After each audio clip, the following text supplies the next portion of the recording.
Meus irmãos, a todos nosso boa noite. Com alegria estamos mais uma vez aqui para mais um culto ao nosso Deus. Nesse instante nós vamos orar. Santo e soberano Deus, obrigado por mais esse dia, obrigado pelos teus cuidados conosco. Continuamos nos colocando no teu altar, suplicando a tua proteção, o teu livramento dos acidentes, dos males espiritualmente, suplicando, Senhor, o teu sustento em todos os nossos pensamentos e nossas ações. Ajuda-nos na compreensão da tua palavra mais uma vez, porque nós suplicamos estas bênçãos no nome de Jesus. Amém. Meus irmãos, hoje encerraremos os estudos que estamos fazendo na segunda carta de Paulo aos Tessalonicenses. E só para trazer um pouquinho daquilo que nós já estudamos, bem resumidamente, nós, durante os meses que estivemos estudando esta carta, no capítulo 1, neste capítulo, eu quero destacar, dentre os muitos ensinamentos, dentre as várias lições preciosas que nós estudamos, eu quero destacar no capítulo 1 o progresso e a constância dos tessalonicenses na fé e no amor. Isto tudo a despeito das perseguições pelas quais estavam passando. Meus irmãos, nesse capítulo, no capítulo 1, Paulo agradece pela fé dos tessalonicenses que cresceu muito e pelo amor que aumentava de uns para com os outros. Ele agradeceu pelo amor que aumentou de uns para com os outros. E eu fico imaginando que coisa linda quando isso nós vemos acontecer em nossas igrejas, quando as pessoas, ouvindo a palavra de Deus, movidos pela ação do Espírito Santo de Deus, essas pessoas começam a aceitar umas às outras, começam a ver as pessoas como realmente elas são e querem se aproximar uma das outras. Como isto é maravilhoso, porque assim a palavra de Deus vai cada vez mais penetrando o coração e a mente, vai transformando, e em santidade as pessoas vão aceitando umas às outras e vão demonstrando o amor umas às outras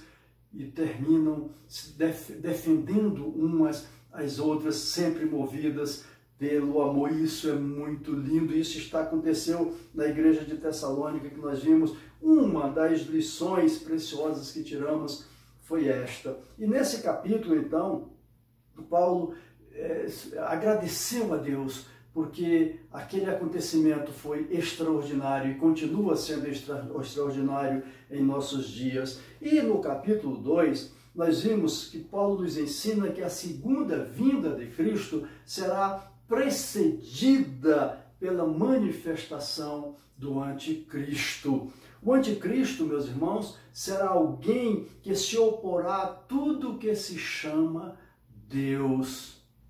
Ele vai se assentar no trono de Deus como se fosse Deus, querendo parecer Deus. Uma das coisas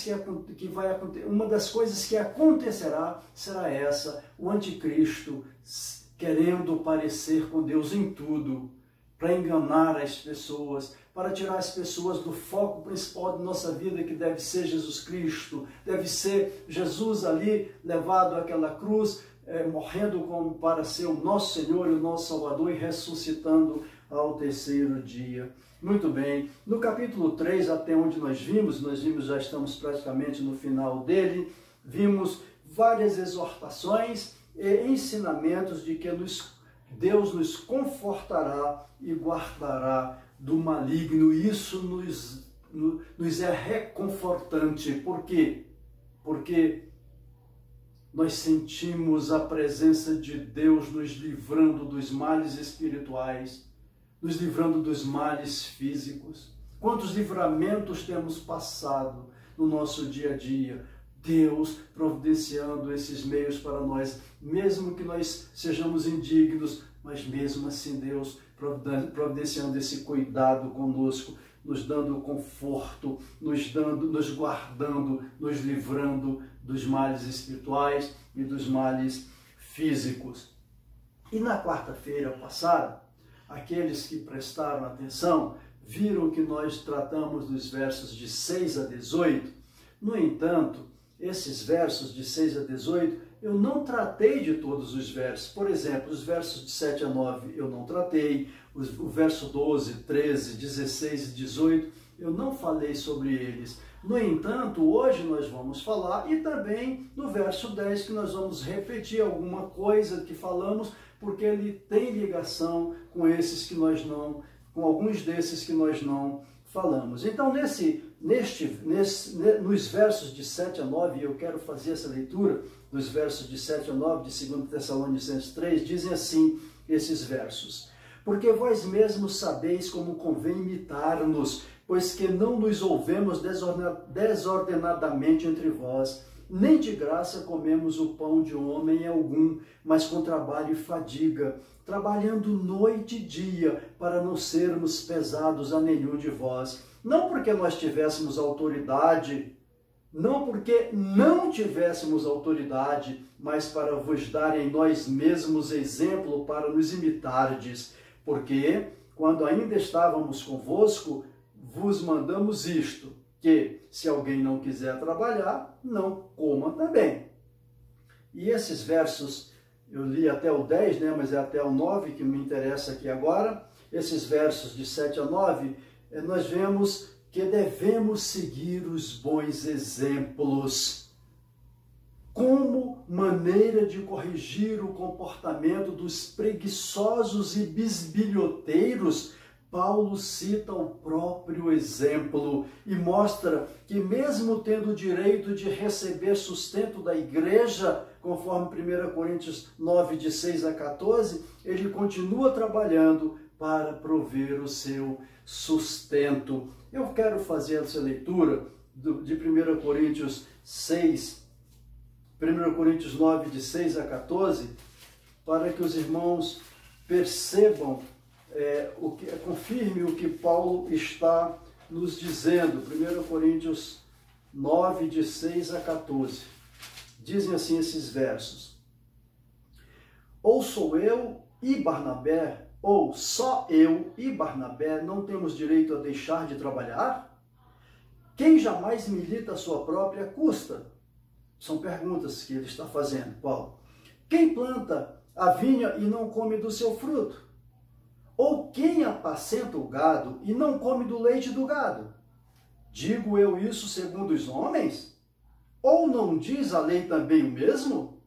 Porque na lei de Moisés está escrito: não atarás a boca do boi que trilha o grão. Porventura, tem Deus cuidado dos bois? Ou não somente por nós? Certamente que por nós está escrito: porque o que lavra deve lavrar com esperança, e o que debulha deve debulhar com esperança de ser participante. Esses versos, meus irmãos, que nós estamos lendo aqui, que vai até o verso 14, esses versos estão mostrando as perguntas que Paulo está fazendo para mostrar que é digno do sustento. Continuando a leitura aqui, 11. Se nós vos semeamos as coisas espirituais, será muito que de vós recolhamos as carnais? Se outros participam deste poder sobre vós, por que não mais justamente nós? Mas nós não usamos deste direito, antes suportamos tudo, para não pormos impedimento algum ao Evangelho de Cristo. Não sabeis vós que os que administram o que é sagrado comem do que é do templo, e os que de contínuo estão junto ao altar participam do altar? Assim ordenou também o Senhor aos que anunciam o Evangelho, que vivam do Evangelho. Então nós estamos, eu fiz a leitura de 1 Coríntios 9, de 6 a 14, para mostrar que Paulo tem um embasamento e ele está respondendo e está dizendo que todos deveriam ter uma função, todos deveriam trabalhar. Aqui, nesse tema que nós estamos vendo agora, sempre há uma discussão se o obreiro tem direito de receber sustento da igreja ou não. Há sempre alguém que é contra, que não quer que os que o pastor, que os obreiros recebam da igreja. Sempre nisso. No meio batista quase não acontece, já é normal receber, mas tem sempre alguém, principalmente de fora, querendo implantar isso. Não devemos pagar coisa alguma. E a resposta, você pode ver, então, a essa discussão, nós temos já um resultado, uma resposta bíblica, pode ver em Lucas 10, 7. Lá em Lucas 10, 7, parte do versículo diz assim: digno é o obreiro do seu salário. Digno é o obreiro do seu salário. Por esse versículo também, além de 1 Coríntios, dos versos que nós já lemos, por esses versículos também, nós já concluímos que o obreiro é digno do seu salário. Mas vamos também a um outro, Gálatas 6,6, que diz assim esse verso: e o que é instruído na palavra, reparta de todos os seus bens com aquele que o instrui. Ora, quem é instruído, reparta com aquele que instrui, com o obreiro que instrui. Então, ele deve repartir, ou seja, ele deve ter para o seu sustento, o obreiro. E ainda, 1 Timóteo 5, os versos 17 e 18, e eu vou ler parte desses versos, né? Os presbíteros, eu fiz uma reticência, sejam dignos de duplicada honra. Os presbíteros sejam dignos de duplicada honra. A resposta, então, para esses que querem entrar nessa discussão, se os obreiros, se o pastor, dependendo da nomenclatura que derem, bispo, enfim, aquele líder da igreja deve ou não receber o sustento da igreja, a resposta por esses versos e também pelo que nós vimos lá em 1 Coríntios, de 9, os versos 6 a 14, 1 Coríntios, a resposta é sim, o obreiro tem direito a receber o seu salário. Contudo, devemos ter em mente que Paulo não fez do ministério uma plataforma para enriquecimento. E essa diferenciação, os irmãos devem fazer com tranquilidade. Paulo nunca fez isso. E nem ensina isto, que nós devemos fazer para do ministério uma plataforma para enriquecimento. Hoje, muitos pregadores, isso já foi cunhado por alguém, já foi dito por alguém, hoje muitos pregadores transformam a igreja numa empresa particular. Lamentavelmente, o evangelho dessa empresa é o produto que ele apresenta. O púlpito é um balcão e o templo uma praça de negócios onde os crentes são usados como os consumidores.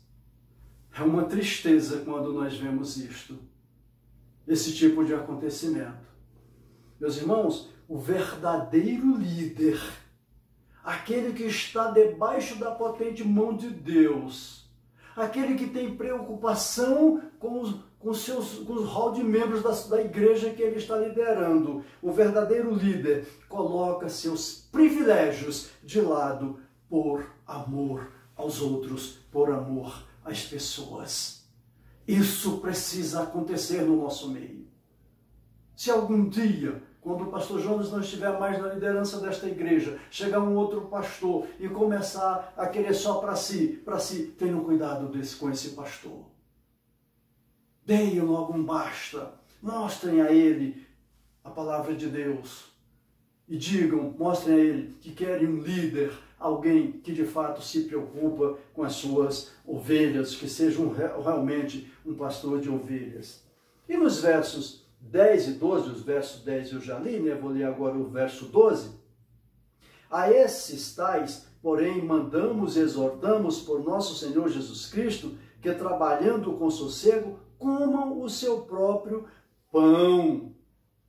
O verso 10 dizia que aquele que não quiser trabalhar não come. Então, a esses tais, digam para eles tranquilamente irem trabalhar para comerem o próprio pão. Nós vemos aqui nesses versos que devemos zelar pelo trabalho. O cristão precisa se conscientizar de que o trabalho não é produto do pecado. Há quem diga, Eu fico aqui às vezes olhando para este céu lindo, o céu de Brasília é lindo mesmo, não tem jeito, né? Olhando para este céu lindo, as matas, fico vendo tudo isso aqui e meu pensamento vai lá no Éden. Adão e Eva, vocês são os culpados de hoje estar tendo essas dificuldades aqui, a gente ter que trabalhar, devíamos viver só desfrutando das belezas naturais. Ora, ledo engano, não foi isto. Adão e Eva trabalhavam antes da queda, antes do pecado. O trabalho é bênção, meus irmãos. O trabalho não é maldição. Em lugar de vivermos às custas dos outros, devemos trabalhar. Pois o verso 10, a parte B, diz: se alguém não quer trabalhar, também não como, conforme nós lemos ainda há pouco. E por demais cristalino que esse verso, não se aplica aos incapacitados, aqueles que estão impedidos de trabalhar por alguma razão, por doença, seja por que razão for. E também não se aplica às criancinhas, evidentemente. As crianças, não é isso que Paulo está ensinando. Paulo está dizendo que se você está em condições, se você tem saúde, se você tem condições de trabalhar, não fique às custas dos outros. Isso é indigno para o cristão. E no verso 13, nós queremos fazer a leitura do verso 13, diz assim: e vós, irmãos, não vos canseis de fazer o bem. Olha o que esse verso está dizendo. Não vos canseis de fazer o bem. No verso 13, temos que devemos continuar fazendo bem em todas as circunstâncias. Que coisa difícil, não é, pastor? Alguém há de perguntar aí, eu vou dizer, realmente é.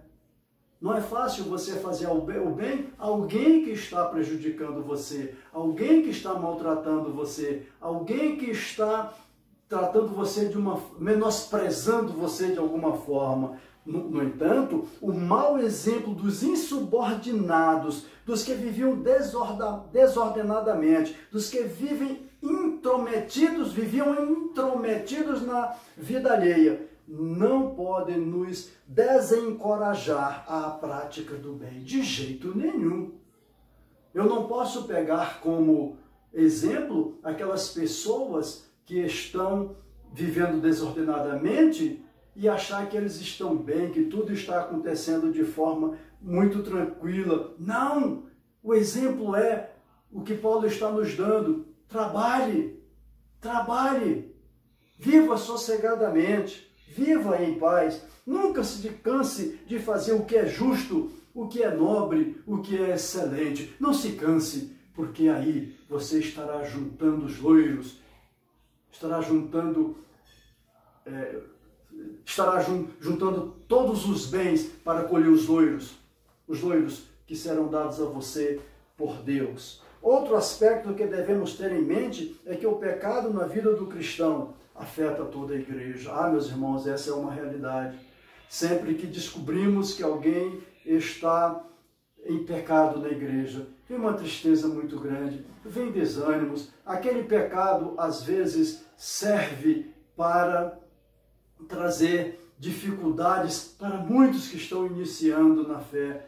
Então nós temos que ter cuidado para pecarmos cada vez menos. Paulo conclui esta carta falando ainda sobre 3 preciosas possessões da igreja. 3 preciosas possessões da igreja.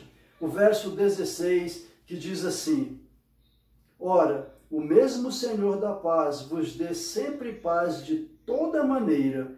O Senhor seja com todos vós. Vejam, meus irmãos, que a primeira possessão que nós estamos nos referindo é a paz. Jesus é o Senhor da paz. Jesus é a paz. A paz que Jesus dá ao mundo, a paz que Jesus nos dá, o mundo não pode tirar. E também não pode nos dar uma paz semelhante. Essa paz guarda o nosso coração, guarda a nossa mente de ansiedades. Essa é a paz que excede todo o entendimento. Você já chegou nesse estágio de sentir esta paz que excede todo o entendimento, que o mundo não pode dar esta paz, só Jesus Cristo dá, porque Ele é a paz? E a parte B do verso 16 ainda, que diz assim, ora, o mesmo Senhor da paz vos dê sempre a paz e de toda maneira. O Senhor seja com todos vós. O Senhor seja com todos vós. Aqui nós vemos a possessão da comunhão. O Senhor com todos vós. Meus irmãos, depois de dizer que Jesus nos concede a paz, dá-nos também a saber que temos o Senhor da paz em nós, conforme Filipenses 4:9 nos afirma. Ele não nos abandona, a nossa comunhão com Ele deve ser plena, deve ser abundante e eterna. Por fim, o verso 18, que diz assim, a graça de nosso Senhor Jesus Cristo seja com todos vós. Amém. A terceira possessão, a graça. A graça de Cristo é seu favor dispensado aos que não a merecem. Essa é a graça de Cristo. Pela graça de Cristo nós somos salvos. Efésios 2:8 diz, pela graça sois salvos, mediante a fé. Isto não vem de vós, é dom de Deus. Não vem de homens ou de obras para que não se gloriem. Temos hoje o livre acesso a Deus. Entramos na cidade pela porta. Somos feitos filhos de Deus. Triunfamos e chegamos à glória. Que esta seja a realidade na sua vida nesta noite. Que a paz, a comunhão e a graça de Deus sejam constantes na sua vida. E assim Ele nos abençoe. Amém. Vamos orar. Obrigado, Santo Deus, por mais esta oportunidade de explanar um pouco da Tua Palavra. Perdoa-nos as falhas na transmissão da Tua Palavra. Ajuda-nos nas nossas tantas limitações, pois somos assim, somos limitados e contamos, Santo Deus, com o Teu auxílio. Pai de amor, no restante desta semana ou para o restante desta semana, nós contamos com o Teu apoio, com o Teu cuidado, contamos que esteja nos livrando das investidas do maligno, contamos, Senhor, que nos livre desse coronavírus e que também nos dê o consolo e o conforto, e aqueles, Pai amado, que já contraíram, que possam vencer esta etapa da vida e saírem tranquilos e em paz, robustecidos na fé e seguindo a sua vida enquanto assim estiverem nesta terra. Obrigado, Pai, porque mandaste Jesus Cristo para morrer em nosso lugar e nos dar a salvação. Por isso hoje estamos alegres, porque estamos falando contigo, estamos lendo a Tua Palavra, estamos explanando a Tua Palavra e queremos que ela faça eco no coração e mente daqueles que a ouvirem. No nome de Jesus, que haja transformação na vida de todos quantos ouvirem esta palavra. No nome de Jesus nós suplicamos. Amém.